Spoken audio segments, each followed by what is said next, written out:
let's go.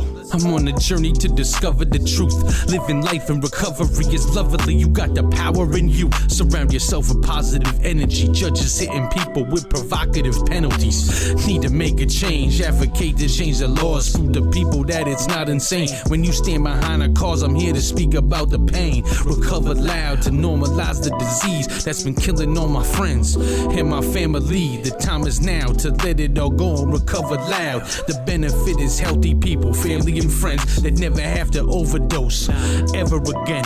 Never have to plead out to a lesser offense. I'm proud to say that I recover loud. I never thought I could, but I'm so proud that I discovered how to live my life again, controlling my own destiny. I needed recovery, I still need it desperately. Addiction never defined my identity. I recover loud, here to tell my own story. I recover proud, save a life of like 40. I recover loud, yeah, I recover loud.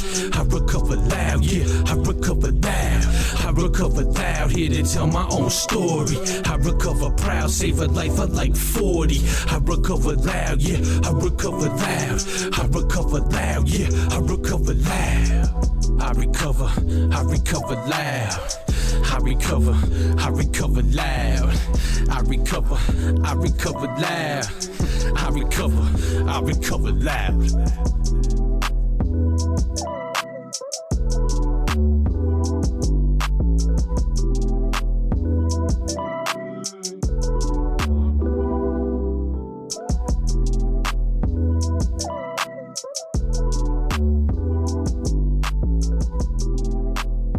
Hi, welcome to another episode of Recover Loud. I'm your host, Mike Paddleford, and I recover loud. Tonight's guest is my friend and director of Recover Loud, Ryan Lemire. Ryan, it's really great to have you as the director of the show. I think you're doing some great work, and I appreciate you wanting to share your story. You're in recovery. How long has it been? 5,219 days today. Yeah, and that's an amazingly high number. Yeah. And you know, many people out there keep track of how many days that they've been doing it. You know, we do it one day at a time, and those days add up. So, how many years is that? 14 and some months. Yeah. So, when you went into recovery, you know, what was your life like before that? You know, what did that look like? Well, when I went in to recovery mode, my first daughter was about to be born. It was actually like her due date, August 1st, 2008. And so it was like a frantic kind of thing, you know, and we were living downstate. And my wife is from Aroostook County, and had more supportive family from her side up here, you know, and down there we didn't really have too much for support. So just kind of leaving that and coming up to Aroostook County was like my way of getting away. So that's kind of when I entered into recovery, August 1st, 2008, and I did it by using, I guess, other substances as a crutch. You know, I would still smoke cigarettes and drink, and I smoked weed and stuff. And I felt like in 2008, there wasn't a lot of talk about harm reduction then. But when you look back at it, it's exactly kind of like what it was. Not knowing, but feeling like, hey, if I cut this other stuff out of my life, you know, and I just do this, I think that's a lot better. You know, that was my outlook, kind of how I looked at it. Yeah, and of course, I mean, it's really difficult to just stop using every coping skill that you're used to using, that you got in the habit of using. And for a lot of people, you know, the only thing they know that helps them get through. So to cut everything out at once, you know, is pretty difficult. So the idea of harm reduction is to make a positive change towards, you know, sobriety, possibly, if that's what you want to do.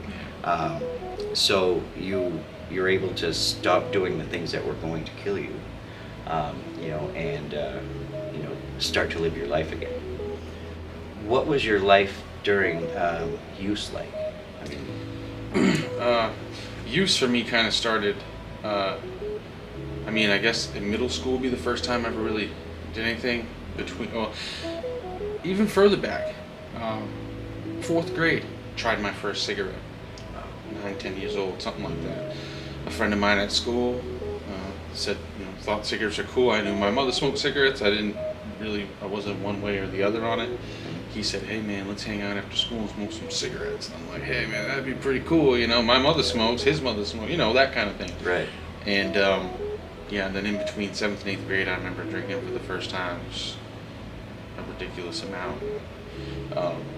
From there on, it wasn't like an all the time thing, but into 8th grade and 9th grade and up through high school, a lot of drinking. I got to smoking weed going into 9th grade. Yeah, I actually remember I moved to Caribou from Massachusetts my freshman year. And at the end of my it was March actually of 1991 I moved here.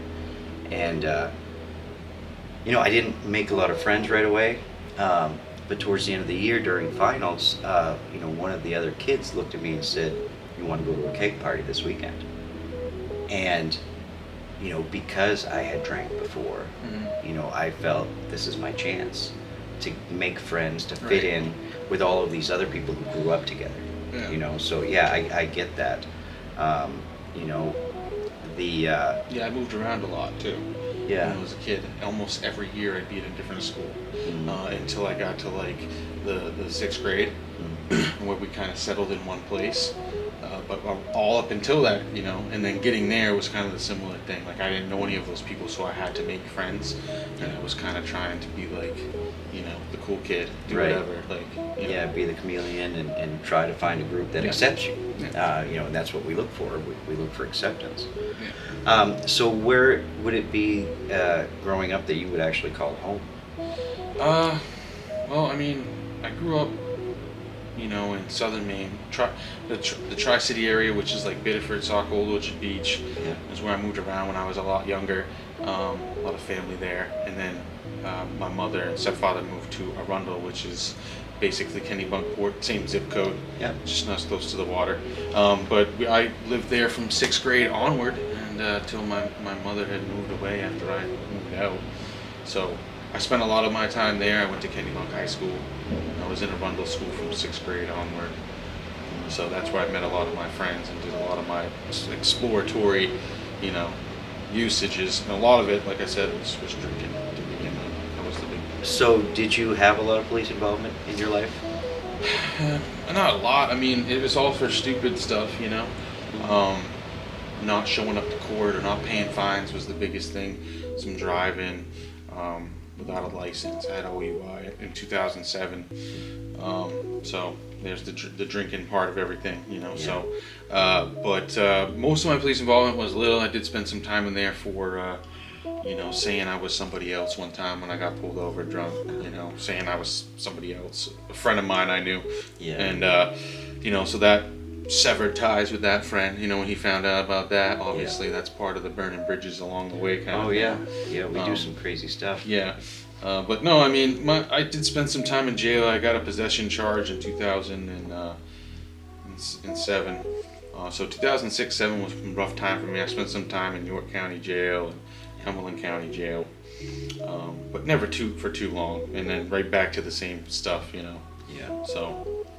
Yeah, and I myself, I've been to prison when I was 19. I did 10 months in prison, and that was really my first experience. The first time I was ever arrested, and it led to a prison sentence. And I was 19, and I'd like to say that I was kind of scared straight when I came out because I didn't get in trouble as I grew up, but once I got into substances,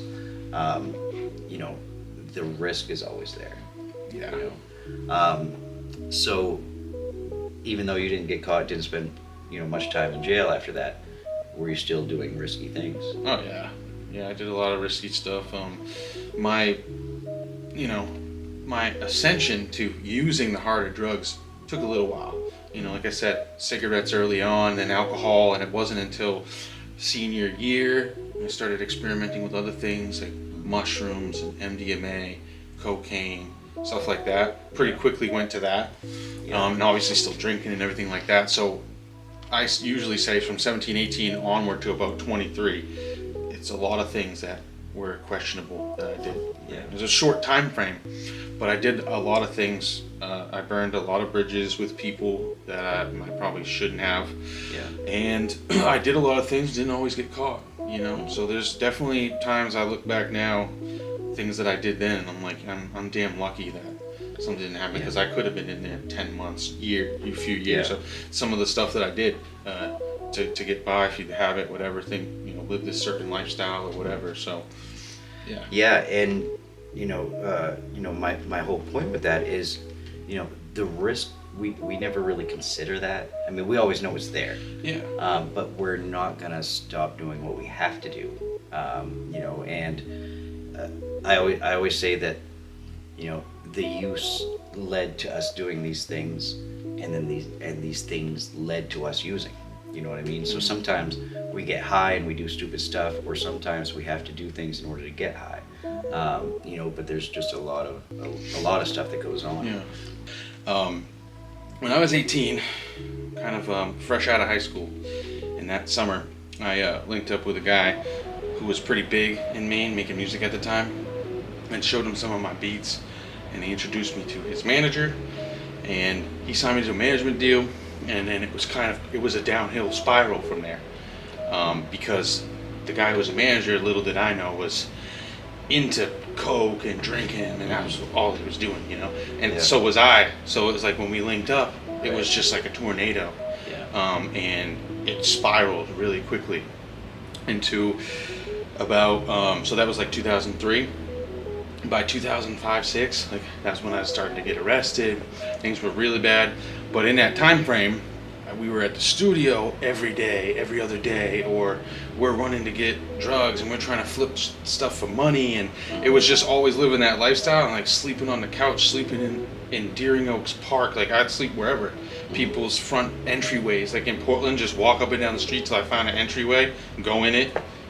Apartments in Portland, sometimes they got the entryway, they got a downstairs or an upstairs apartment, and they might not be locked, or laundry rooms I've been in. I mean, I'd do whatever. And it was all because all I was living for was the drugs or drinking and just keeping the party going at that point. And that was what was around me. Like that's what I surrounded myself with. Like I was like, if I keep certain artists I know they're into doing drugs, I'm gonna keep them around. Cause I could use them however I wanted to use them for my own personal benefit. It wasn't because, it was cool to make music and everything at that time, but I wish that I wasn't doing that, because the connections would have been more real, Yeah, and I was kind of the same way. I had a business going, taking care of foreclosed houses, and I used to hire people that I knew used, so that I didn't have to hide it. And the other thing was I could get away with, giving them a little bit of stuff to pay them for the day instead of having to spend my money. So where did your deal take you? Did you get some big records out and make a bunch of money? Not really. I mean, I did some. I think I made some good music with some people along the way, and stuff that some of it I could be proud of. Yeah. But nothing that really ever materialized anything.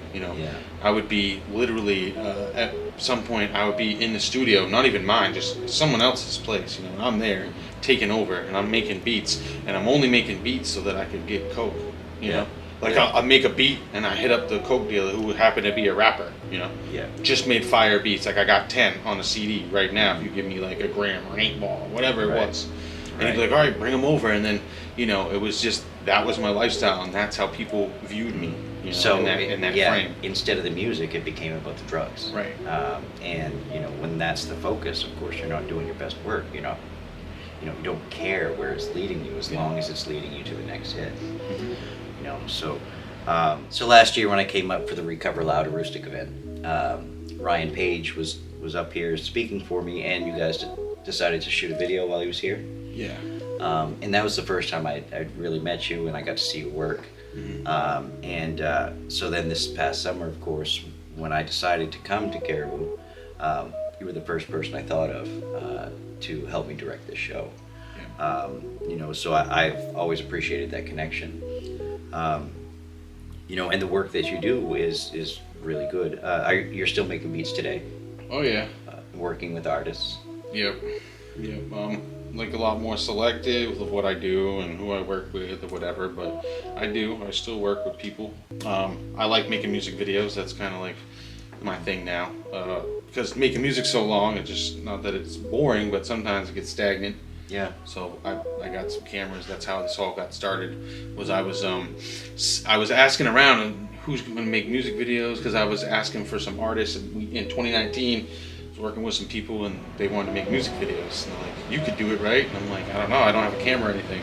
So then I found someone who had a camera, and I kind of took direction on videos that we went and shot, and then I would take and edit the footage, you know. And then in 2021-ish, when the pandemic was going on, I was like trying to expand what I was doing, and I'm like, I'm gonna get some cameras, or I'm gonna get a camera, and I'm gonna try to put together some of my own stuff. And that's where it kind of sparked the whole video thing, because looking on YouTube, I was like, you know, watching people in the editing programs for videos, and I was looking up how to do it, like before I got the camera, so I could do that, like with everything. I was like, it's almost like editing music in a way, like the way it's set up. I'm like, it's almost just like editing music, so it shouldn't be too much different. And that really sold me. I'm like, that's it. I might as well get a camera. And then the rest is history. Basically, I started making music videos like crazy. I think I made like 20 something now at this point. Yeah. Which is awesome, because I mean, it's one of my favorite things to do. So in the first season, I was able to use music from my friend, the Real Young Swag. I used it for the intro and the exit of the show. And when we first got started up here, Facebook was not a platform that I shared the show on last year. Facebook was added by you, as an additional platform to share the show, but there was an issue with the copyright claims on the music, because Facebook, has difficulty doing that.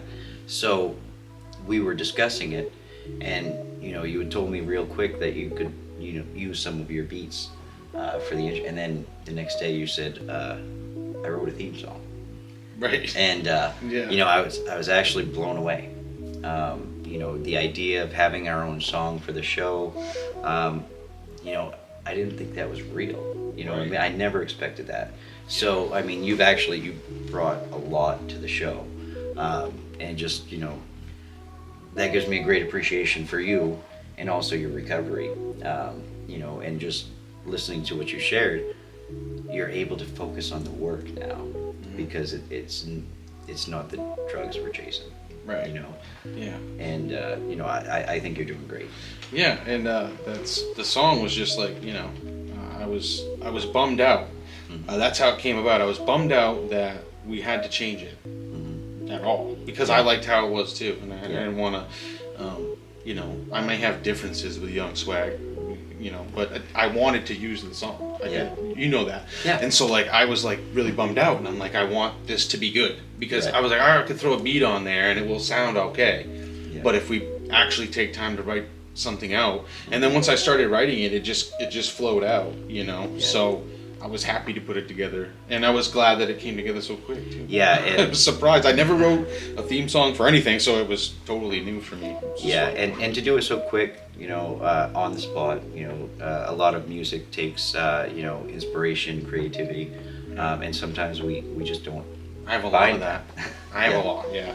It's brewing around all the time. Yeah, and it comes out in various ways and different things. It's not always like recording a song or making a beat or taking photographs or recording the show, which it's all, to me, that's all art.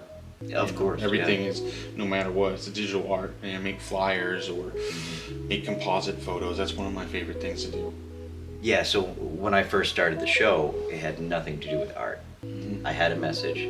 I didn't have any ability really, or knowledge or skill on how to produce a show. And Portland Media Center, thankfully they have programs where they teach you the class, and then they allow you to use the studio. We didn't focus on the aesthetics of it. It was let's get the message out there. So the second season, you've brought that for us, and it's made it a whole new show. We're getting great reviews. The views are way up there. Well, the most important thing is the message, though. I just like to present it in a more artsy way, if I can. And everybody likes opening a prettier box. You know what I mean? So that has helped us, reach further, because it's important to get the message out there. I'm proud to be able to get it out there for people to hear. Yep. You've also been able to make the TV ads for us, the commercials for our sponsors. Yeah. And that's something that. Another fun thing that I did. Yeah. that was something I've always wanted to try. So. Yeah, and they come out great and they love it. Yeah. And we're always looking for more sponsors, more opportunities to make ads. Yeah. I love making ads, so Yeah. the more I can make, the better. Yeah, and one thing that I know that our sponsors appreciated was, once we make the ad, we do give it to them that they want to go to cable station and use that ad. Use the they ad can do however that. you want. Yeah. Yeah. So it's a little different than the local stations where they make the commercial and it's Yeah, theirs. if they want to put it on the YouTube, Facebook, whatever it is, yeah. And I mean, free to do that. Yeah. So if anybody's interested in sponsoring the show, Ryan would be happy to come out and record an ad for you and get that out on the air so that people can see that you support recovery. And by supporting Recover Loud, they're actually supporting the recovery community here that we're trying to build. So by bringing people together to share their stories here, from around the county, we're getting to see that people are recovering here, whether they come together to do events as the rest of the state does or not. There's plenty of people here that have found a path of recovery and they're doing well today. So, we're just happy to share those stories and to try to show the community that we are out here. And to touch on harm reduction too, I mean, it may not work for everybody, that method of doing things.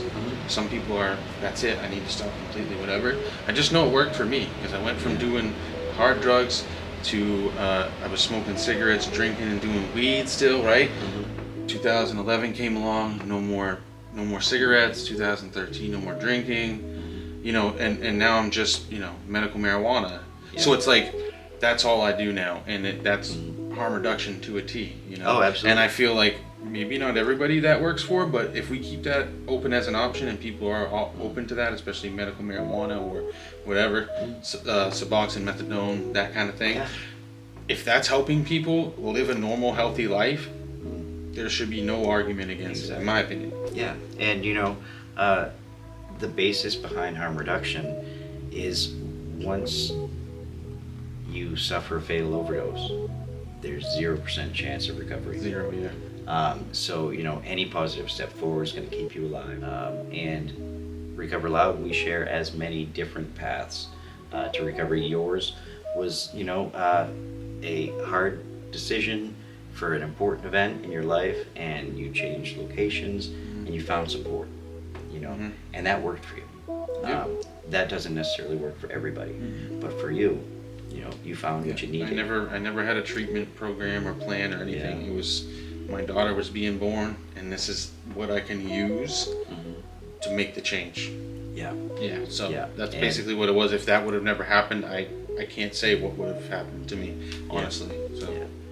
And I'm sure the love of your wife helps. Oh my keep God, you yeah. going. I mean, obviously, for a long time, she didn't even know that I had a problem with drugs. It was 4 years into our relationship before Wow. I finally told her, and a lot of things started to click at that point. And she'd never been around it, So without her, without my kids, none of it would have been possible at all. Now, probably you wouldn't be talking to me right now, probably. Yeah. To be honest. Yeah, and I'm glad I get to. Yeah, same. So Ryan, if there's anybody out there who may be struggling still today, who has dreams of making music, but their focus isn't quite there because they're stuck somewhere else, is there anything you'd like to say to them? I would just probably say that, if you are struggling, trying to make that decision, just reach out. It doesn't mean you have to commit to anything, but if you reach out to somebody and they can offer some advice, I think that's helpful, because I know when it was me, I didn't reach out because no one ever said to. Yeah. You know what I mean? So if someone had said that, reach out, like, it's not looking right for you right now. Something ain't up or whatever. If anyone would have said that, I probably would have done it. Yeah. So I know that, by doing this show and being able to have this platform, people watch it, and just maybe hearing that, reach out. can hit Mike's email, right? Yeah. recoveryotr18@gmail. And I mean, there's tons of resources, not only in the county, but in the state of Maine. And as the days and weeks go by, more and more resources are popping up, more and more nonprofits, more and more volunteers are helping with everything. So it's the stigma is still there, you know, it's there, but there's ways that we're kind of eliminating it, and it's going as well as I guess we could have expected. Thanks for sharing your story tonight, Ryan. Yeah. I'm glad to have you on the show. Yeah, I'm glad to be here. You know, and you know, keep producing good work for us, and you know, I think we're gonna go places. Oh yeah, definitely. So if you want to check out my work, you can go over to elevateaudiovisual.com. We do weddings, realty, photos, videography, music videos, event videos. I'll try anything. I got drones, cameras, whatever. I'm always looking to try new things. And if you want to check out the music, head to obesetheprofit.com and recover loud, everyone. Recover loud.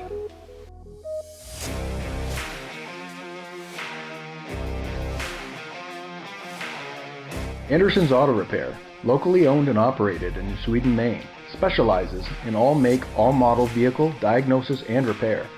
Each individual service is backed by our nationwide TechNet 2-year 24,000-mile warranty. Call or stop in to schedule an appointment today. Anderson's Auto, for wherever the road takes you.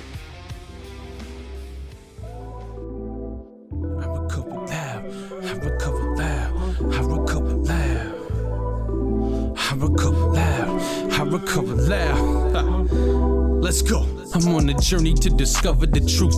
Living life in recovery is lovely. You got the power in you. Surround yourself with positive energy. Judges hitting people with provocative penalties. Need to make a change. Advocate to change the laws. Prove to people that it's not insane. When you stand behind a cause, I'm here to speak about the pain. Recover loud to normalize the disease that's been killing all my friends and my family. The time is now to let it all go and recover loud. The benefit is healthy people, family and friends that never have to overdose ever again, never have to plead out to a lesser offense. I'm proud to say that I recover loud. I never thought I could, but I'm so proud that I discovered how to live my life again, controlling my own destiny. I needed recovery, I still need it desperately.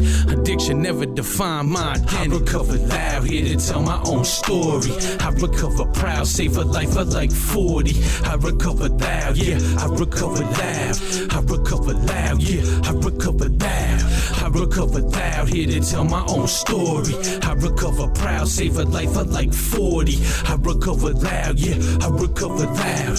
I recover loud, yeah, I recover loud. I recover loud. I recover loud. I recover loud. I recover loud.